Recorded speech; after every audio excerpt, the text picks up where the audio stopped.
Assalamualaikum warahmatullahi wabarakatuh. Perkenalkan, nama saya Agung Apriyuda.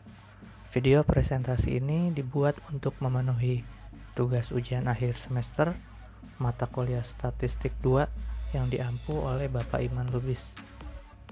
Video presentasi ini membahas soal latihan pada 4 pertemuan. Langsung saja saya akan membahas soal pertemuan 10. Dari 49 mahasiswa tingkat 3, diketahui bahwa rata-rata IPK-nya 2,72 dengan simpangan baku 0,4.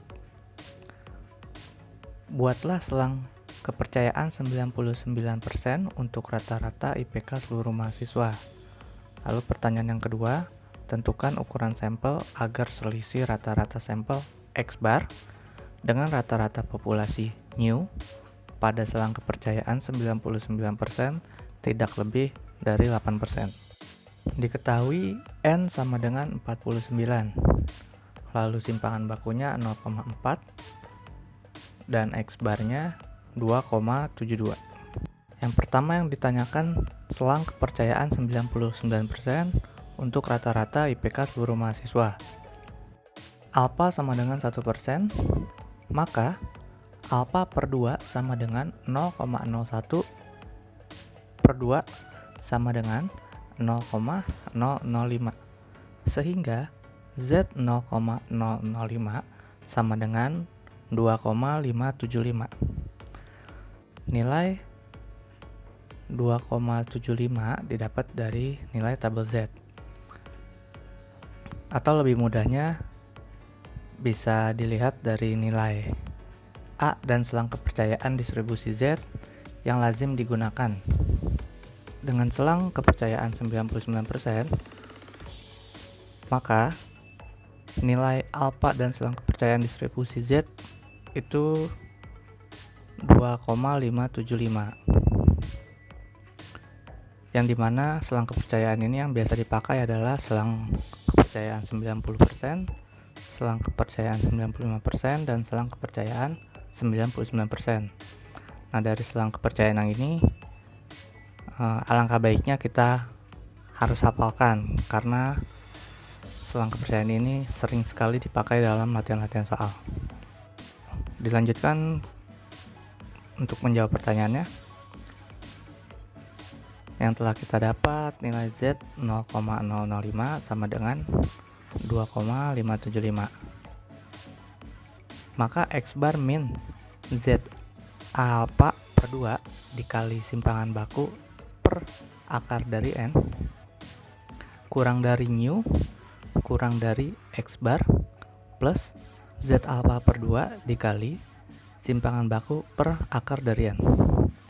Maka nilai X barnya 2,72 min nilai Z alpha per 2 nya 2,575 dikali simpangan baku 0,4 per akar dari N. Akar dari N itu 49, berarti akar dari 49 kurang dari new kurang dari 2,72 ditambah 2,575 dikali 0,4 per akar dari 49. 2,72 min 0,128 kurang dari new kurang dari 2,72 ditambah 0,128. Maka hasilnya 2,591 kurang dari new kurang dari 2,848. Sehingga dibulatkan menjadi 2,59 kurang dari new kurang dari 2,85. Jadi, selang kepercayaan 99% untuk rata-rata IPK seluruh mahasiswa berkisar antara 2,59 sampai dengan 2,85.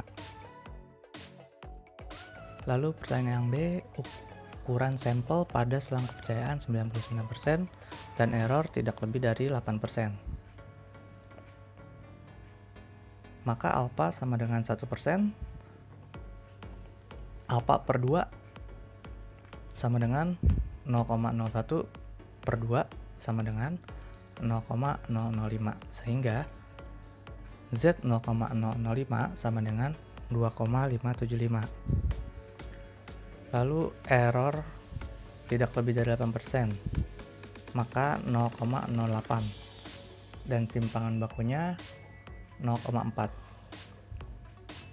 Lalu masukkan ke rumus, N sama dengan Z alpha per 2 dikali simpangan baku per error pangkat 2 sama dengan 2,575 dikali 0,4 per 0,08 kuadrat sama dengan 12,875 kuadrat sama dengan 165,7 yang kita bulatkan menjadi 166. Jadi, ukuran sampel pada selang kepercayaan 99% dan error tidak melebihi 8% adalah 166.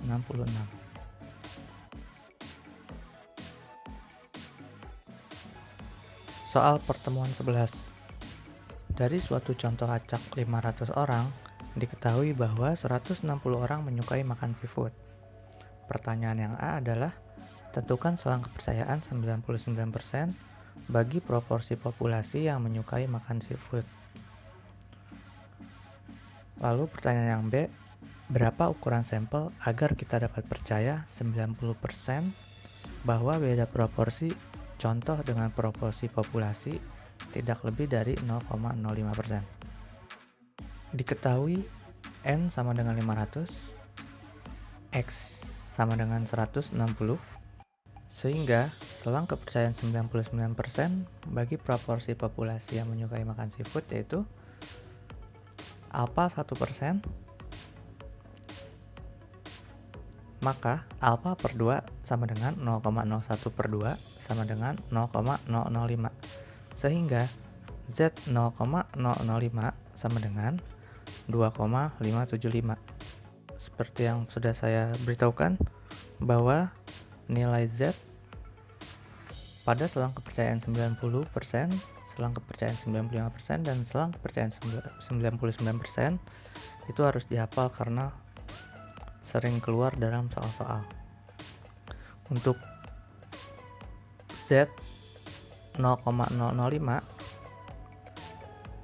sama dengan 2,575, sehingga proporsi sukses sama dengan X per N sama dengan nilai X nya 160 per nilai N 500 sama dengan 0,32, sehingga proporsi gagalnya sama dengan 1 min proporsi sukses sama dengan 1 min 0,32 sama dengan 0,68. Maka proporsi sukses dikali dengan Z alpha per 2 dikali dengan akar dari proporsi sukses dikali dengan proporsi gagal per N kurang dari mu kurang dari proporsi sukses ditambah Z alpha per 2 dikali dengan akar dari proporsi sukses dikali dengan proporsi gagal per N. Maka kita sudah dapatkan nilai proporsinya tadi 0,32. Maka 0,32 min 2,575 dikali akar dari 0,32 dikali dengan 0,68 dibagi 500 kurang dari mu kurang dari 0,32 ditambah 2,575 dikali dengan akar dari 0,32 dikali dengan 0,68 per 500. Hasilnya 0,27 kurang dari mu kurang dari 0,37. Jadi, dugaan proporsi selang kepercayaan 99% adalah berkisar antara 0,27 sampai 0,37. Lalu pertanyaan yang B, berapa ukuran sampel agar kita dapat percaya 90% bahwa beda proporsi dengan beda proporsi populasi tidak lebih dari 0,05. Diketahui N-nya 500, proporsi suksesnya tadi sudah kita cari, dapat di angka 0,32, dan proporsi gagalnya 0,68.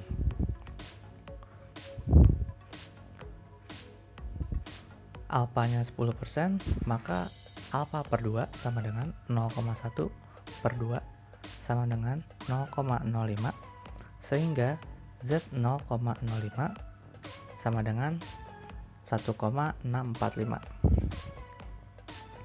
Saya kasih catatan kembali bahwa selang kepercayaan 90% nilai Z-nya itu 1,645. Maka N sama dengan Z alfa kuadrat dikali proporsi sukses dikali proporsi gagal per error kuadrat sama dengan 1,645 kuadrat dikali 0,32 dikali 0,08 per 0,05 kuadrat sama dengan 235. Jadi, ukuran sampel dari selang kepercayaan 90% dengan proporsi populasi tidak lebih dari 0,05 adalah 235. Soal pertemuan 13. Ada 12 rumah tangga yang merupakan sampel acak dari suatu penelitian, antara lain dinyatakan tentang banyaknya konsumsi atas komoditi tertentu dalam satuan, harga komoditi dalam satuan, dan pendapatan dalam satuan.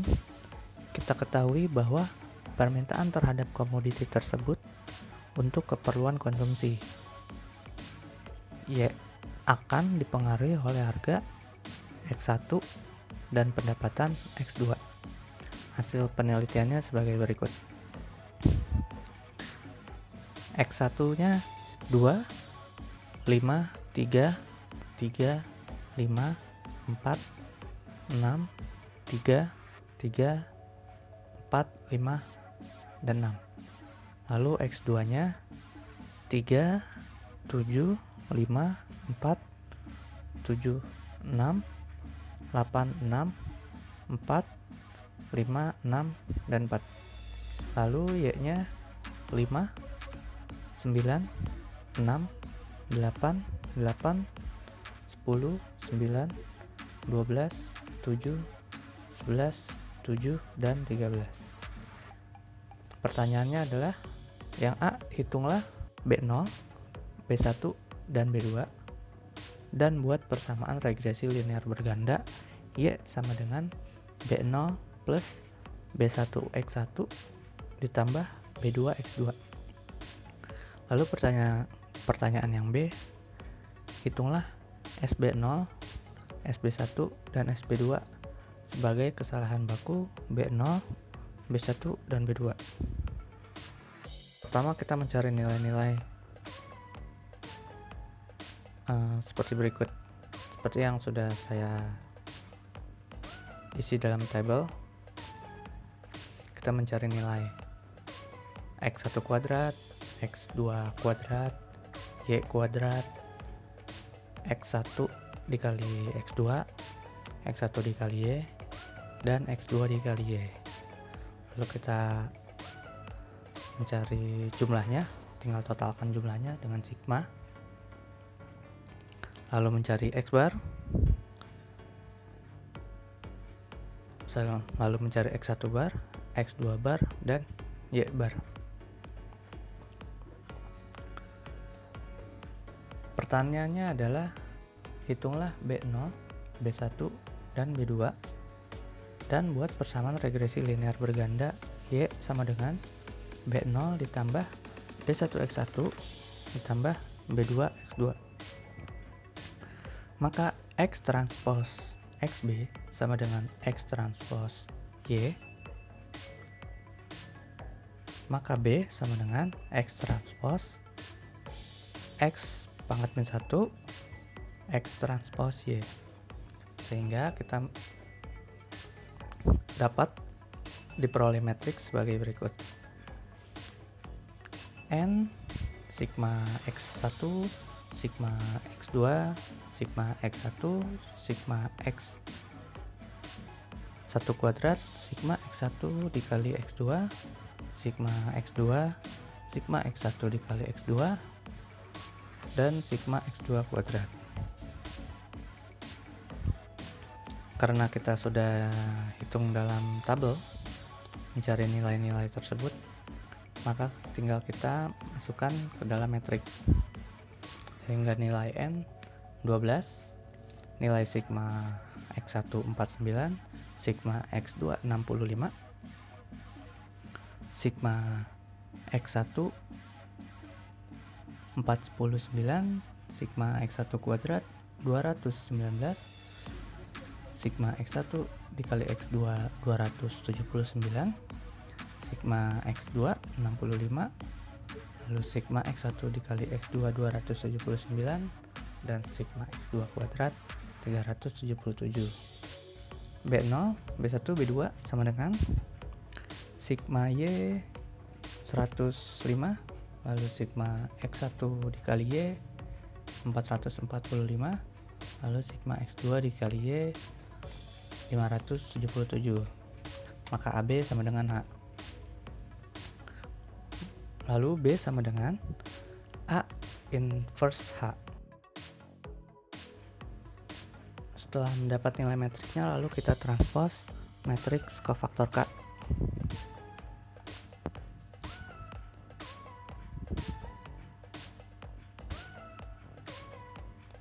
Ya, kofaktor sama dengan K11, K12, K13, K21, K22, K23, K31, K32, dan K33. Ya. Sebelumnya untuk kofaktor ini memiliki ketentuan yang dimana ketentuannya itu diberi tanda plus dan minus di masing-masing kofaktor. Nah, ketentuannya di sini adalah di K11 dikasih plus, di K12 minus, lalu K13 nya plus, dan K21 itu minus, K22 plus, K23 minus, K31 plus, K32 minus, dan K33 nya plus. Ya, diselang-seling saja.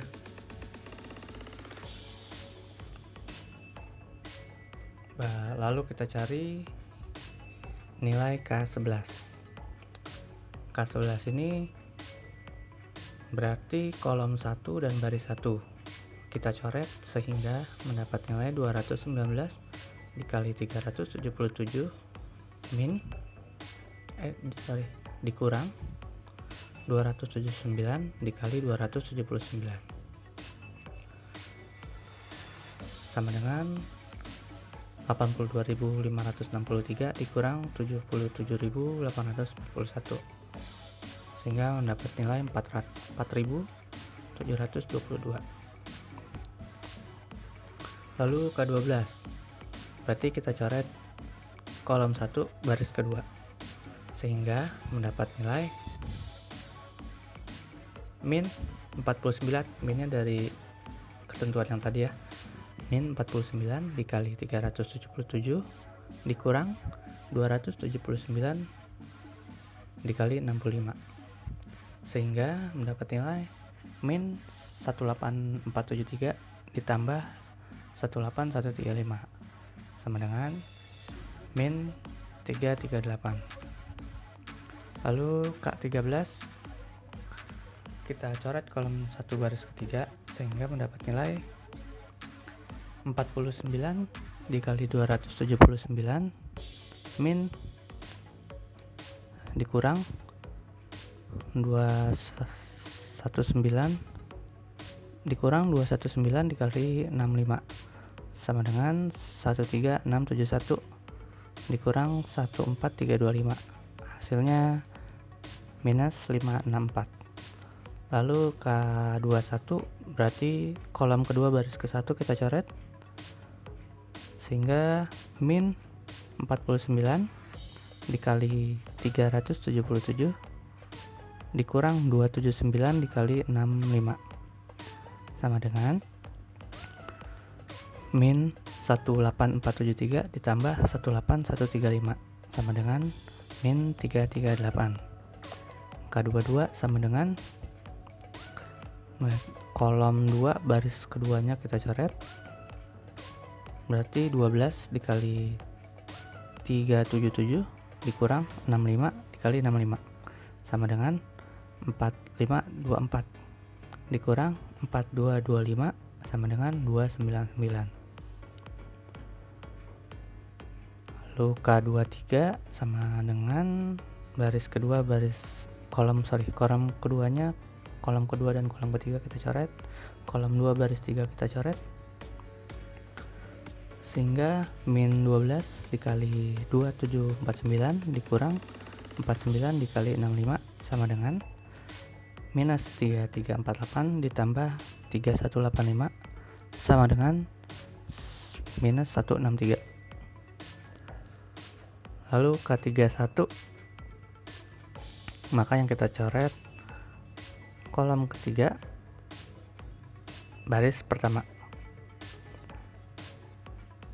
sama dengan 49 dikali 279 dikurang 219 dikali 65 sama dengan 13671 dikurang 14235 sama dengan minus 564. Lalu K32,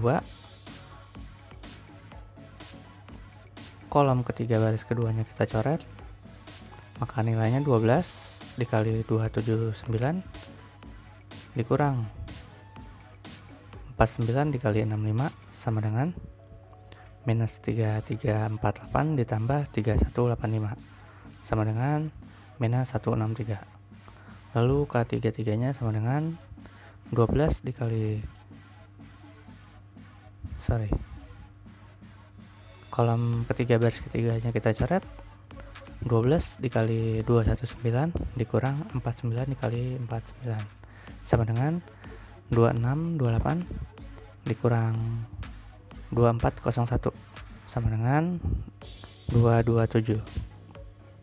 Maka kita masukkan sehingga nilai-nilainya kita sudah dapat.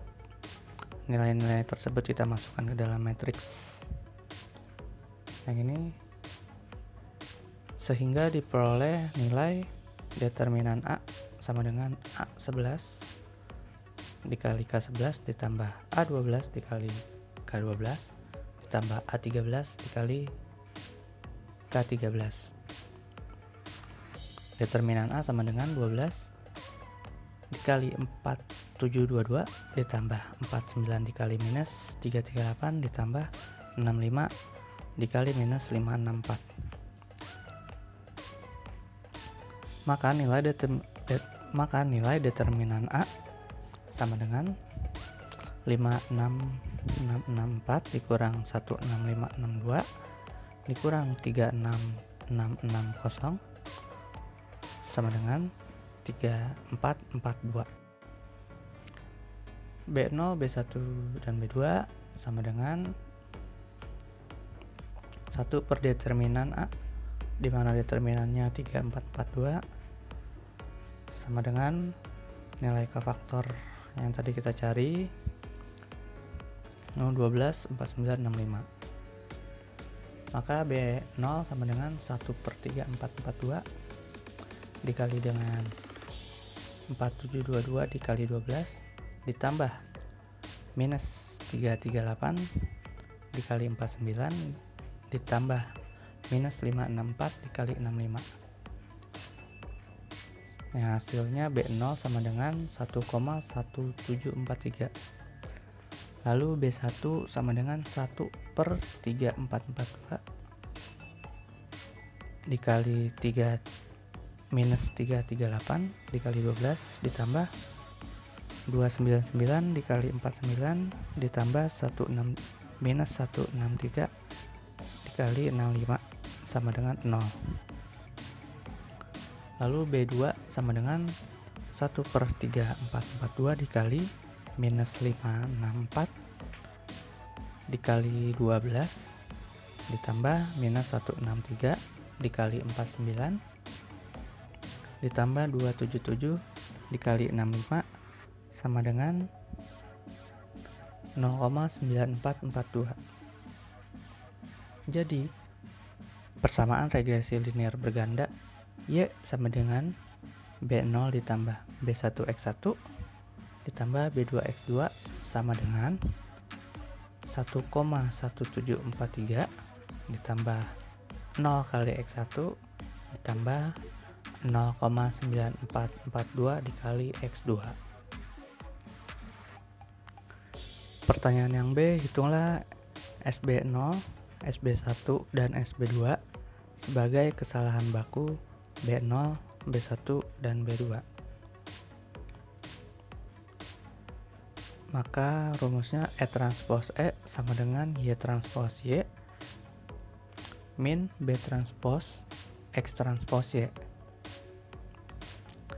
sama dengan sigma Y kuadrat dikurang BO sigma Y min B1 sigma Y B1 sigma X1Y min B2 sigma X2Y sama dengan 983 dikurang 1,1743 dikali 105 dikurang 0 dikali 445 dikurang 0,9442 dikali 577 sama dengan 983 dikurang 123,3015 dikurang 544,8034 sama dengan 314,895. Sehingga SE kuadrat sama dengan E transpose E per N min K min 1 sama dengan sigma E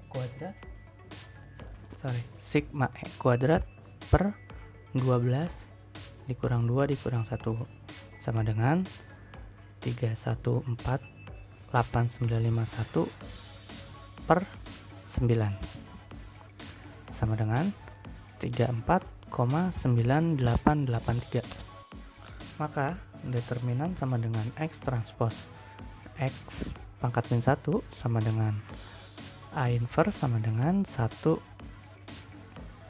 per 3442 sama dengan nilai kofaktor yang tadi kita cari.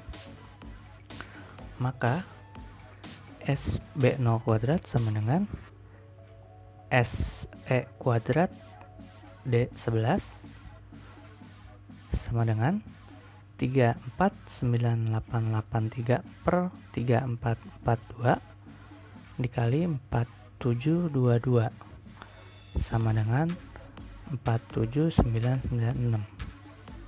Maka SB0 sama dengan akar dari SB0 kuadrat sama dengan 6,9281. Lalu SB1 kuadrat sama dengan S error kuadrat D22 sama dengan 34,9883 per 3442 dikali 299 sama dengan 3,0393. Maka SB1 nya sama dengan akar dari SB1 sama dengan 1,7433.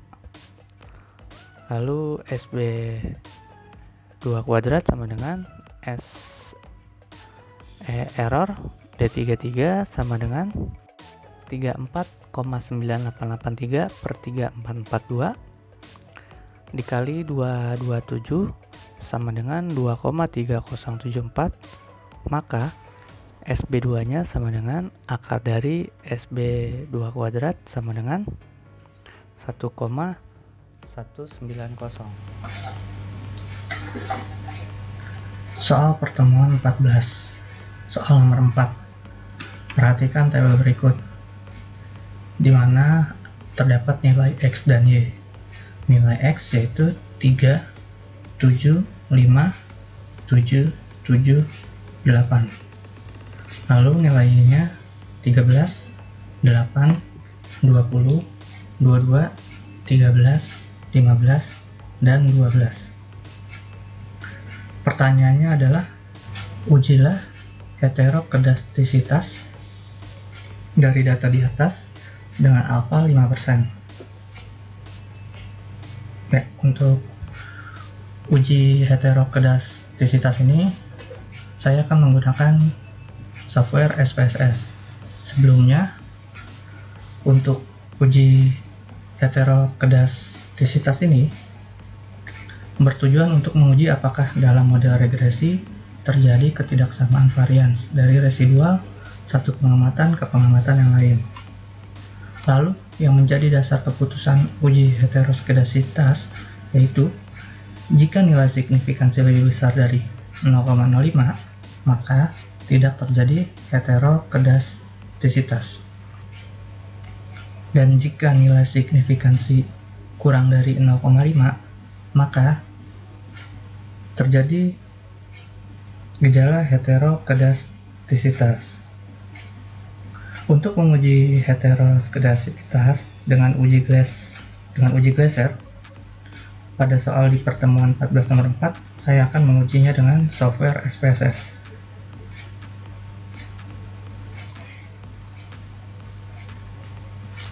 Ya, di sini sudah terdapat software SPSS. Sebelumnya saya akan menginput data yang sudah saya salin di Excel ke dalam SPSS. Ya.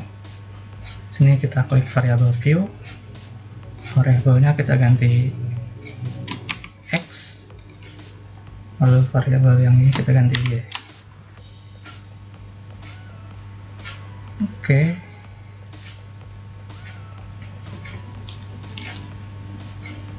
Lalu setelah itu kita pilih analyze, lalu regresi, lalu linear. Pada kolom dependennya kita masukkan variabel Y, lalu independent kita masukkan variabel Y.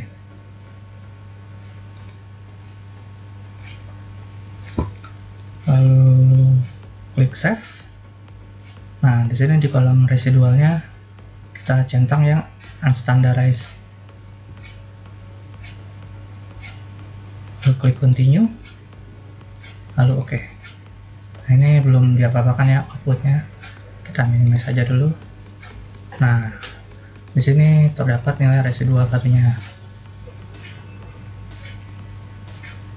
Nah, setelah mendapat nilai residual satu ini, data tersebut kita transform.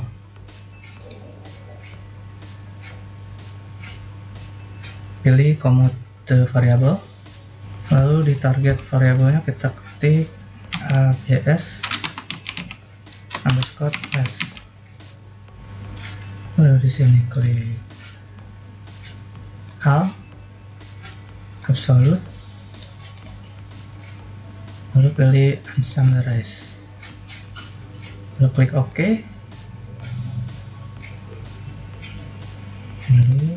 Ya, di sini kita dapat nilai absolute residualnya, yang dimana absolute residual adalah bertujuan untuk mempositifkan yang negatif, dan apabila yang positif tetap positif.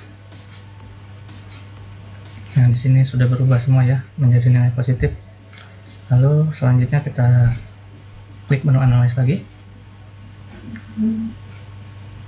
lalu pilih menu regression linear. Nah, pada kolom dependent ini kita ganti ya, kita ganti menjadi absolute residual. lalu save. Yang ininya di kolom residual di uncentang aja ya, di continue, lalu klik OK.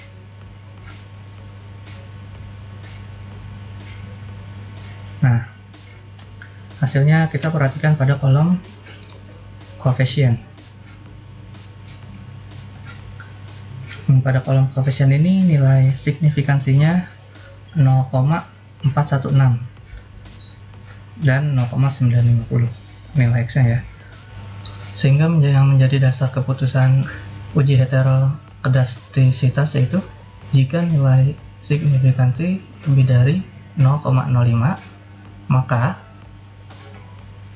tidak terjadi gejala heterokedastisitas. Nah, nilai X di sini kita sudah dapat 0,95 yang artinya lebih dari 0,05, sehingga dari soal berikut dapat disimpulkan bahwa tidak ada gejala heterokedastisitas pada data tersebut karena nilai signifikansinya lebih besar dari 0,05. Demikian yang dapat saya sampaikan. Semoga pembahasan yang saya sampaikan dapat menambah pengetahuan teman-teman semua. Terima kasih.